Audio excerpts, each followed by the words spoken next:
All right, ladies and gentlemen, boys and girls, children of all ages, it is I, Jolting Joe, coming to you live on a Tuesday afternoon, about 2 o'clock Central Time. You're on the back porch of my house here in Houston, Texas, more specifically Clear Lake if you're from the Houston area. The weather is absolutely gorgeous today. It's about 72 degrees right now, wind's blowing, not a cloud in the sky, sky is blue, sun's shining. And the Astros are once again in the World Series, which we'll get into in just a second here. But what are you drinking? What are you smoking? Those are the important questions in life. What are you smoking? I have a Rocky Patel vintage 1992 cigar that I've got. My wife gave this to me for my birthday, so there you go. And then what are you drinking? We have one of the bourbon barrel aged pumpkinators from our local craft brewery, St. Arnold in Houston, the oldest craft brewery in Houston. And this one is aged in rum barrels. There you go. And this is a little smaller than a bomber. So this one is, hell, I don't even know how big this is, but bomber's 22 ounces. This is less than that. Okay, but that's what you got. All right.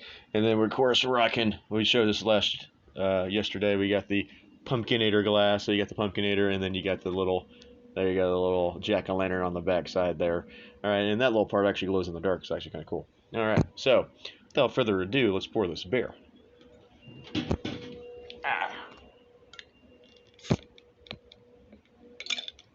All right, what do we got? Twist off. But it's not.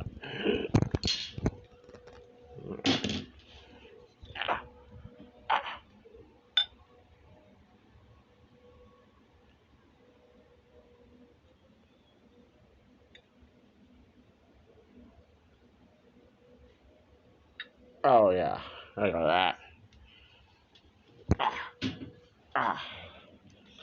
Liquid gold, baby. Black gold, Texas tea. All right, cheers, everybody. Mm. Mm-hmm. All the spice of the Pumpkinator, but the rum comes through on the rum barrel there. That is, that's good. They did this one. This one you had to pick up at the brewery. All right, and they just did it at the brewery, so it was a special one for this year. So they did 3 liquors. Last one I drank was the coffee one. Coffee was pretty good. I got the regular bourbon barrel aged one, and then this rum barreled one here too. So, and then we got regular old Pumpkinator too, which I'll break that out too because it's the fall month, so we're drinking a lot of Pumpkinator here. All right. Well, fuck it, guys. Let's start with fucking baseball. It's fucking October, right? It's goddamn playoffs, and so I think. Let's see. I think the last time I talked to y'all, I think was before the ALCS started, and yeah, because I think that was Tuesday last week. I think the ALCS started on Wednesday, because I went to the game Wednesday, and if I remember right, I think it was Wednesday. Did I go Wednesday? I think it was Wednesday. And I'm pretty sure because I was 6 o'clock start. So yeah, I think I just came home. Yeah, or was it Monday? Shit, I don't even remember when the ALCS started. To be completely honest with you. Hold on a second. Mike, because my weeks are all shot to shit here. To be hold on, yeah, go away. I need you. Hold on, MLB. Where's MLB baseball? Yeah, because there was because they were supposed to play. They played Sunday. They played Saturday. The off day was Friday. So yeah. That was yeah. Okay, that was Wednesday. I'm just making sure. All right, but yeah, I talked to y'all Tuesday before the ALCS started. Same day that the NLCS started against the Phillies and the Padres. First of all, in the National League, I didn't see a whole lot of it, but I thought that was going to be a lot better series than it turned out to be. I thought that one was going at least 6, if not 7. Philly won the first game. Padres came back and won game 2, but then Phillies, man, just on fire. Won games 3, 4, and 5. And end up win 3 in a row and end up closing the sucker out. I did see the end of the game on Sunday, and it was the Padres had the lead, and then Bryce Harper, eighth inning, man, 2-run bomb to send the Phillies to the World Series. I think this is their first World Series, and since 2008, I think they went. Maybe 2009. I think it was 2009. They actually got beat by the Yankees. That was the last time the Yankees won the World Series. I think it was over Philly. Philly went the back-to-back years. They won one and lost one. Uh, and so yeah, that's what happened with that. I remember. Okay. And then so they're going back to the World Series, and then of course the Astros, the ALCS, the Astros. Well, as Pedro Martinez said the other night, the Astros are the Yankees' daddy, and it is official now. They are the father. Bob Costas said it. Pedro Martinez said it, and I think Yankee fans even know it now. The Astros are the Yankees' daddy. They have beat them 3 times in the ALCS. Now, one was 2017. Now, granted, the Yankees were cheating that year too. All right, and I still don't think that the Astros were doing anything in the postseason because it's just too goddamn loud to hear a fucking trash can when that place is rocking with the roof closed. And also too, according to Manfred's report, they kind of knocked it off for the playoffs because they couldn't. It was just too fucking loud. They couldn't do it. So as far as I'm concerned, they won that series straight up. Now it is interesting because every home team won that series. Though the series was won by the home team won every game. Let me put it that way. The home team won every game in that series, and we ended up beating the Yankees in 7. Then in 2019, of course, took out the Yankees in 6 games to go to the World Series, and then before that, wild card game, 2015, Dallas Keuchel in New York shut the Yankees out and winning that game. And then this was the third time in the ALCS that the Astros have defeated the Yankees. And I had the Astros in 6 games. All right, that's what I had them in. I had them in 6. Did not see the sweep coming at all. But Aaron Judge is going to be the MVP. But Aaron Judge had a really crappy October. I think he only hit 2 home runs, both against the Guardians. He did not have a home run in the LCS. Neither did Giancarlo Stanton. The big heavy hitter was actually Bader for the Yankees. Bader did a lot of damage. I was there at Game 1. Bader went yard. Bader went yard against Neris in Game 4. Bader was kind of the guy. He was the guy that I was most scared of. Also, Anthony Rizzo was pretty damn good too. He hit a home run, I think, in one of those games too. But yeah, Judge kind of disappeared. And it's kind of interesting for the Astros because, of course, I mean, Altuve was 0 for 23, 0 for 24 in the postseason, and finally got a hit in Game 4 of the ALCS. I think it was over 20. They ended up being like 0 for 27 or something like that before it was all said and done. It was bad. Jordan kind of disappeared a little bit. Jordan really didn't do a whole lot. He had a couple hits in Game 4, but kind of disappeared. But it was really the bottom of the Astros lineup that kind of did a lot of the damage. It was Yuli Gurriel. It was Chas McCormick. McCormick in Game 3 with the 2-run homer, thanks to the Yankees for Bader dropping that ball there. But Chas McCormick, Martin Maldonado got some freaking hits. And was doing some things. Maldi was hitting okay. Trey Mancini got a sac fly. So it was kind of the bottom of that order that was doing all the damage. And then, of course, at the top, you had Bregman, who was freaking phenomenal. And then, of course, Pena, the rookie, ends up being the ALCS MVP in that one. But I was at Game 1, and got to go home with a W. Justin Verlander looked like fucking Justin Verlander, man. 6 innings, struck out 11. Just fantastic. Yankees struck out 17 times in that game. Astros only twice. And that's the Yankees. The Yankees are, they're very 3 true outcomes. Walk, home run, strikeout. But when you're striking out a lot, you're not walking a lot. And so they relied a lot on the long ball, but Judge went cold, Stanton went cold, and the bottom of that Yankee arm really didn't do anything. Matt Carpenter at one point was 0 for 8 with 8 strikeouts at one point. Josh Donaldson didn't do a whole hell of a lot. Gleyber Torres didn't do hardly anything. And so it was, yeah, it was a good time, to say the least. But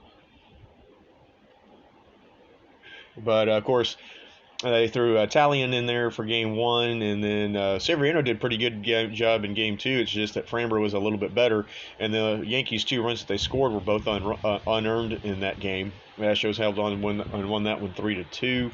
And then Cole. I mean, Cole's Garrett Cole, man. And then that error killed the Yankees. And then McCormick went deep, and that was kind of all she wrote after that in that game. And the Astros cruised to victory in game 3, 5-0, ended up shutting the Yankees out. And Christian Javier looked good. The Yankees didn't have a hit until I think the 6th inning in that game, and they were just rolling. Javier, of course, was part of the combined no-hitter. He's the one that started that game earlier in the season. And then the Sunday night game got pushed back because of the weather. They ended up starting about an hour late. Then it gets going until about 7:30 local time, 8:30 Eastern. It was supposed to start at 6:30 local, 7:30 Eastern. And once the Yankees were down 3-0, I think that took a lot of air out of the Yankee fan sails. I saw online that game 4 tickets just plummeted in price. You could get tickets for like $28 for that game, because everybody could kind of see the writing on the wall as far as that one was concerned. And then Nestor Cortez, unfortunately for him, the Yankees went up 3-0 in that game. Lance McCullers really didn't have it. He didn't look sharp. Just didn't have his good stuff. Made it through 5 innings. Dusty gave him a long leash because if there was a game 5, he wanted to save the bullpen. And in hindsight, that ended up working out. And then Jeremy fucking Pena, man, tied the game at 3 with a 3-run bomb off Nestor Cortez, who pulled his groin, had to be removed from the game after that. Then the Astros went up 4-3, and then Hector Neris came in. You think it's all over, but he left a pitch up in the zone. Bader did not miss it. He took it deep, tied the game at 4. Actually, not to tie the game at 4, sorry, that not tied the game. That to give the Yankees the lead 5-4 in that one, and yeah, because McCullers gave up 4 runs because it was 3-0, and then the Astros tied it, and then the Astros went up 4-3, and then the Yankees ended up scoring the tying run because fucking Maldonado couldn't fucking squeeze the goddamn ball. I don't know what the fuck his problem was the other night, but anyway, and then Bader hit the home run, and then another Yankee error, and that was Cyclever Torres. It was trying to make the play to Connor Falefa, and just threw it away from second base, basically. Connor Falefa was coming across the bag, and he just threw wide to Connor Falefa, basically. Everybody ended up being safe. Astros score a run to tie it, scored a run to go ahead, and sorry, there's a plane flying over, you can probably hear that, to go up 5-4, and then Brian Abreu came in. He was nails, and then Ryan Presley came in to close out the 9th. And then the last out was Aaron Judge, a little comebacker to Presley, and that was it. So for Yankee fans, we'll see where Aaron Judge ends up. Will he remain with the Yankees? They do have more money than God. They can re-sign him. Or is he going to go back home, go play for San Francisco? Is he going to go across town, go to Queens, and go play for the Mets? They've got deep pockets too. Doesn't have to leave New York. Maybe the Mets won't Met. But so we'll see what happens with that. But yeah, 4-game sweep for the Houston Astros. They remain undefeated in the postseason, only the 3rd team to sweep the division series and the league championship series. The Royals did it, and who was the other team that did it? I want to say it was the Rockies, I believe, that had done it. So there's only the 2 teams as far as in, we'll say, modern history with the DS and the league champion. Now, of course, we had the wild card game, but neither the Yankees nor the Astros were in the wild card series, because they had, the 2 best records in the American League. and so both of them got a bye. So both of them only played in the DS and the LCS. But as far as that goes, there's only the 2000. I think it was the 2000. Was it the 2009 Yankees or the 2000? No, I think it was the 1999 Yankees. And then the 2000 was one of the Yankee teams. One of the Yankee teams was in there, and then the 2005 White Sox, who actually swept the Astros, they're the closest to undefeated. They were actually 11-1 in their postseason runs. So now Philly, in order to win the World Series, because they had to play in the wild card game, they actually have to win 13 games, and there's another jet flying overhead. But they had to win 13 games to get in. Wow, that's loud. I'm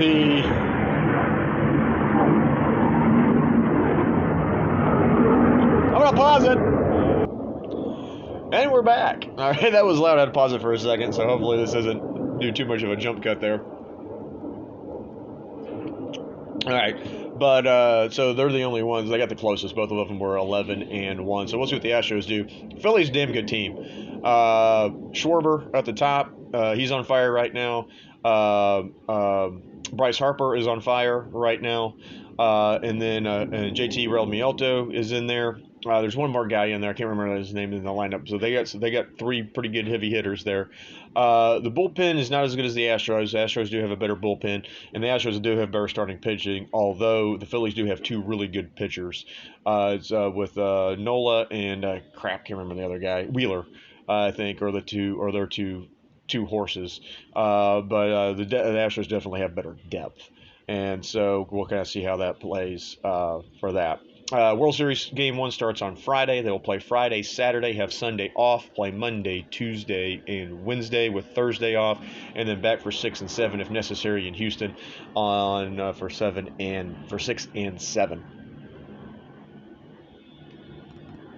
So we'll see what happens with that. I'll be at the World Series for Game 1. Just have standing room tickets, but I got them for face value, so I'm happy about that. Right now, tickets are through the roof. The cheapest ticket that I've seen, standing room tickets are going for $500 a pop, and the cheapest seat that I could find, where you're actually sitting down, is $800 already. And so face value for those tickets is around $290. And so they're already up to $800, $500 more dollars than face value. And standing room's about $200 more than face value on the secondary market. They're on good old StubHub, the official ticket broker of Major League Baseball. All right. So, but that was good. But yeah, I did not expect the sweep. I did figure the Astros were going to win the American League this year. Did not see the sweep coming. Of course, I'm wearing my 2021 shirt, but we'll get the new shirt for 2022. So I'm going to be spending some more goddamn money on them. You know what I mean? But so, well, it's great for us real, true, diehard Astro fans, having suffered 3 100-loss seasons in a row, and then getting a little taste of the playoffs in 2015, missing the playoffs in 2016. But then, the World Series, and I know, asterisks, trash cans, whatever, I get it. All right, but winning the World Series then, and then now 6 straight ALCS appearances. And 4 World Series appearances. And so now we just need to win this mother. Of course, the last 2 times the Astros played the NL East in the World Series, they lost to the Nationals in 2019 because nobody could win a game at home. How do you not win a fucking game at home? That one's, I'm going to die. I'm going to be on my deathbed. Astros going to win 5 more World Series before I die. I'm going to be on my deathbed still bitching about 2019. How do you not win a game at home? I don't get it.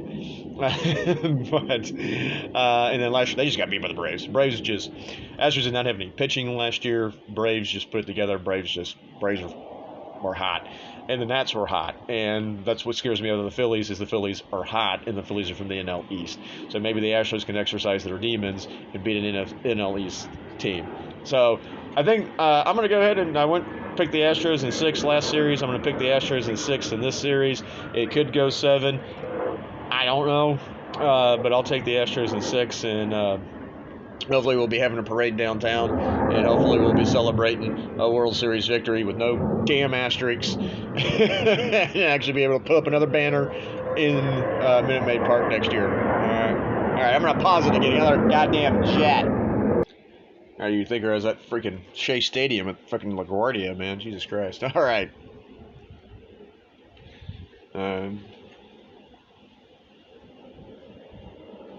Oh shit. All right, I had to pause again. Had a little situation there. Damn back door blew open and the smoke was getting in the house. I got yelled at by my wife. Cheers. All right. Let's see. Go ahead. All right. Right. So let's get into. We'll do the NFL rewind here, and the also to talk about. Let's see. And then college football too. So let's go back to college football last week. I don't think there was any big upsets or anything. Okie State beat and they're number 11 beat number 20 Texas 41-34 in a good old fashioned Big 12 shootout. Ohio State number 2 Ohio State won. Number 3 Tennessee won.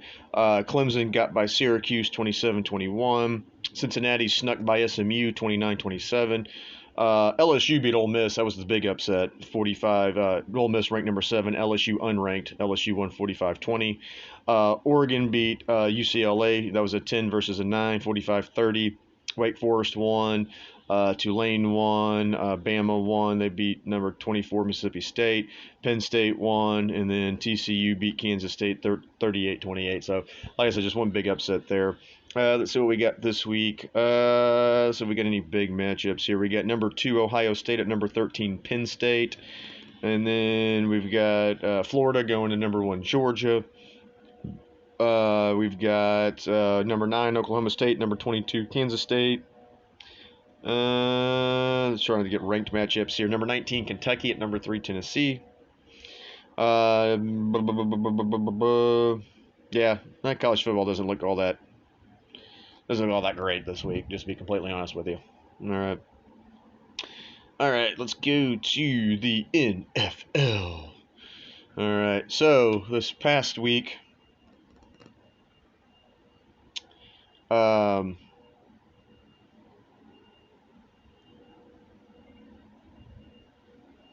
on a second. Why is there no score showing up? There we go.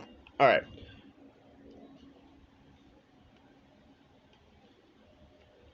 All right. So Thursday night game was the Saints at the Cardinals. Cardinals won that one 42-34. I didn't get to see that game. ALCS was going on. Couldn't flip back and forth because one's streaming, one's on cable. And I didn't dick with it. Now my commies they actually surprised me. Taylor Heineke started for the injured Carson Wentz. Wentz broke his finger, and of course Wentz is always hurt every year, so that that was fine. Also too, I was glad, and I was like, I like Taylor Heineke is just as good as Carson Wentz at this point, and I think Taylor Heineke, at least could have beat the Titans and at least could have beat the Lions, which was the 2 close games that the Washington won. But they ended up beating the Packers 28-21, and boy, the Packers don't look good. The Packers look bad.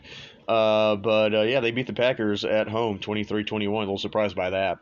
Bengals took care of the Falcons 35-14. Cowboys disposed of the Lions 24-6. Took a little while for the Cowboys to get going. The Lions were actually up in that game 6-3 at one point, I think at halftime. And the Cowboys kind of came back in the second half there. That was Dak's first game back from the injury. Titans took care of the Colts 19-10. Just to let you know, Matt Ryan had a shoulder issue. Sam Ellinger, UT legend. Texas is back. No, they weren't.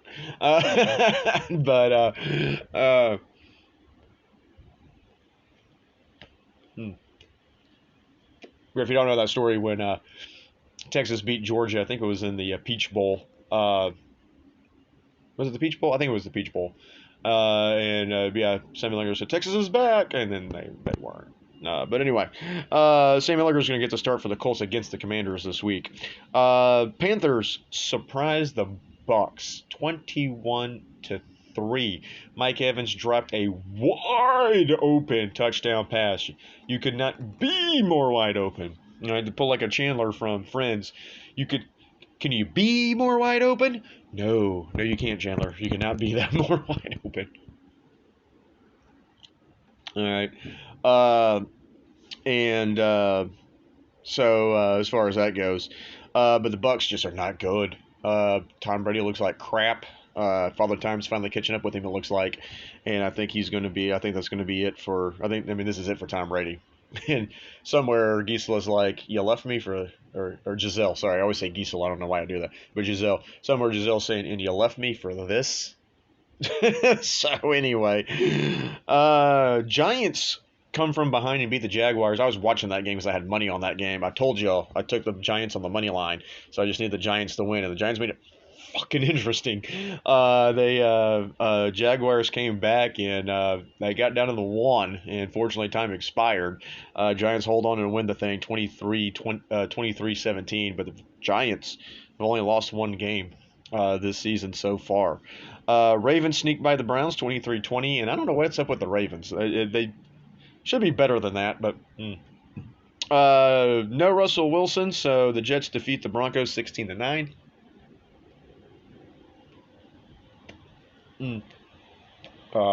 Wait.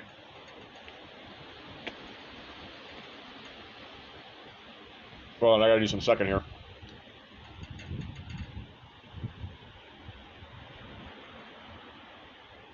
It is really windy outside, so I think my cigar keeps going. I'm trying to make sure it doesn't go out. So, anyway. All right. Jets beat the Broncos 16-9. Jets actually looking decent. Raiders all over the Texans 38-20. Josh Jacobs just ran all over the Texans defense. They won that game 38-20. Seahawks beat the Chargers. What's wrong with the Chargers? Jesus Christ. And what's the Seahawks? Geno Smith, man. What the hell? The Seahawks win at 37-23. The Chiefs all over the Niners 44-23. Dolphins beat the Steelers on Sunday night 16-10. I didn't see any of that game. I was watching the LCS. And then last night the Bears all over the Patriots in the second half 33-14. Bears win that one.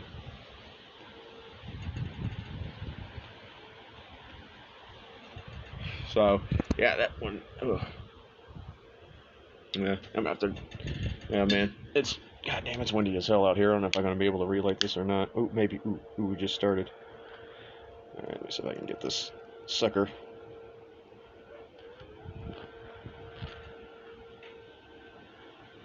All right.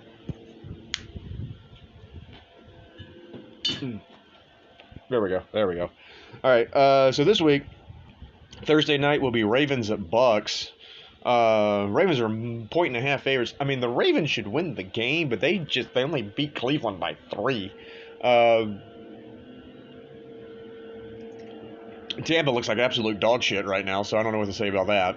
But anyway, they get the Thursday night game. The Commanders take on the Colts in Indianapolis. Tyler Heinicke against Sam Ehlinger. Hopefully the Commanders can beat the Colts. They've already taken care of Jacksonville. They should have beat Tennessee. Fucking Wentz threw a pick at the goddamn 1-yard line in that game as time expired. What a fucking douche canoe that guy was. Anyway, I'm glad he's gone for 4 weeks. We got the Broncos at the Jags. Jags are 2.5-point favorites there. Falcons hosting the Panthers. They're 4.5-point favorites. Cowboys hosting the Bears. Dallas is 9.5-point favorites. Dolphins go to Detroit. Dolphins are 3-point favorites. Vikings hosting the Cardinals. Vikings coming off a bye. They're 3.5-point favorites. The Saints are 2-point dogs to Vegas at home. The Patriots go to the Jets. New England's actually a 1.5 favorite in that game. Steelers at the Eagles. Eagles are 11-point favorites in that game at home against the Steelers. Titans just 2-point favorites against the Texans in Houston. And then the Niners at the Rams. Rams coming off a bye. San Fran is a 1.5 favorite in that game. Giants at the Seahawks. That should actually be a good game. Seahawks are 4-3. Giants 6-1. Seattle's a -3 in that one. And then the Pack go to Buffalo. Packers are 3-4, not good. Buffalo coming off a bye. Buffalo's favored by 11.5 in that one. And then on Monday night, Bengals Browns in the Battle of Ohio. Bengals 4-3, Browns 2-5. All right. Real quick, standings. Let me just, before we run out of time here. All right. AFC East, Buffalo 5-1, Jets 5-2. Believe that. Dolphins 4-3, New England 3-4. In the AFC North, Baltimore and Cincy 4-3, Cleveland and Pittsburgh 2-5. In the AFC South, we got the Titans at 4-3, the Colts at 3-3, Jags 2-5, Texans 1-4-1, Colts 3-3-1. Forgot that. Sorry. AFC West, KC 5-2, Chargers 4-3, Vegas 2-4, Denver 2-5. In the NFC East, Philly 6-0, Giants 6-1. You believe that? Dallas 5-2, Washington 3-4. In the North, we've got Minnesota at 5-1, Green Bay and Chicago 3-4, Detroit 1-5. NFC South, Tampa, Atlanta 3-4. They're in first place. Carolina 2-5, New Orleans 2-5, and then in the West we've got the Seahawks at 4-3, Rams 3-3, Niners and Arizona at 3-4. Ladies and gentlemen, that is it for this edition of the Jolting Joe Sports Show. Go Stros in the World Series. I will talk to you probably after Game 3, before Game 4. We'll see how that's going. Find me on Twitter at JJSportsShow63. That's at JJSportsShow63. Make sure you like. Make sure you subscribe. I'll see y'all next week. Enjoy baseball. Enjoy the World Series. Enjoy NFL football. Enjoy college football. Cheers, everybody. All right. We'll see you next time.